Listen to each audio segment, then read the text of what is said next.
I got so many questions about my recent foundation video, I had to film it for you. I start off with my Augustina Bader moisturiser all over my skin. Then I go in my CEO and UFO Sunday Riley oils and work them into the skin, but leave my skin still looking quite oily before I go in my foundation. My current foundation is the new Charlotte Tilbury Beautiful Skin, and I use a Real Techniques brush to work that into the skin. Now with this step, I don't really rub it into the skin, I really push it into the skin. So it's working as part of the skin, but also sitting on the skin really beautifully. And it looks like, well, it makes you look a bit like a doll, I have to say. Next step, I go in with my concealer. This is the Studio Finish Concealer by MAC. I have a larger pot as well, but it's exactly the same product. And I use my fingers to work this under the eyes.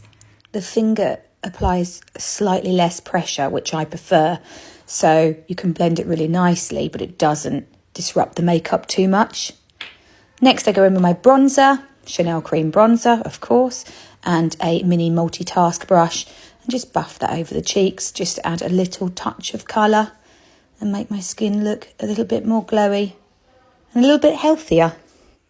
Then a little bit of contour using Charlotte Tilbury's contour wand on the sweet spot. If you haven't seen this, I have done a video on it.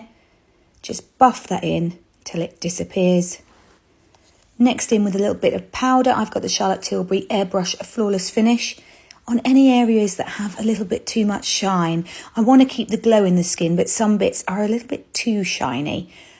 Still allowing that oil to come through, but just powdering any areas I want to stay put a bit longer. And then on my eyes, I had a little bit of Charlotte Tilbury Airbrush Bronzer, just through the socket bone to add a little bit of definition and give it a lovely bronzy glow in the eyes. And that was the skin done, a lovely dewy finish.